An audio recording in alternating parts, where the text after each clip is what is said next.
वज़ीर ख़ारजा बिलावल भुट्टो का कहना है कि मौजूदा सूरत-ए-हाल में क़ब्ल अज़ वक्त इंतख़ाबात मुल्की मफ़ाद में नहीं हैं। इंतहाई बदकिस्मती है कि इमरान खान जब से इक़्तिदार से उतरे हैं वो इलेक्शन ही का लाग अलाप रहे हैं।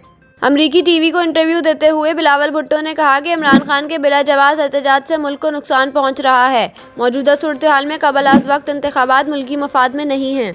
भारत से मुताल्लिक़ सवाल पर मोदी को गुजरात का कसाई कहने के बयान का दिफ़ा करते हुए बिलावल भुट्टो बोले कि उन्होंने भारतीय वज़ीर आज़म से मुताल्लिक़ तारीख़ी हकीकत दोहराई है।